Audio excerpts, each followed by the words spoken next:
Code eccessive, troppa burocrazia e esagerata offerta di prodotti sono questi i punti deboli delle poste italiane secondo un campione di consumatori. Per quanto riguarda i servizi, molti problemi con PostePay, con i pacchi postali e con la corrispondenza. Apprezzabile invece la distribuzione degli uffici postali, l'innovazione tecnologica e la disponibilità a risolvere le controversie per quanto riguarda i prodotti postali non finanziari. Questo è il risultato di un'indagine che Adico, l'Associazione Difesa Consumatori, ha svolto interpellando i propri soci online. Il 35% delle persone ha ammesso di code troppo lunghe.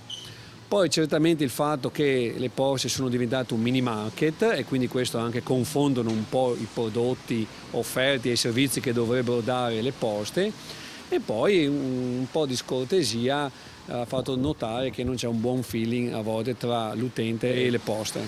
Dei gran bazar dunque più che degli uffici postali. Secondo i risultati del sondaggio, nell'utente prevale una sorta di stato di smarrimento. Soprattutto per quanto riguarda poi i prodotti finanziari, invece qua andiamo sulla centralità delle poste, si perde quello che è l'interlocutore che abbiamo in zona, si va a Roma e qua sappiamo che le poste danno il meglio di sé.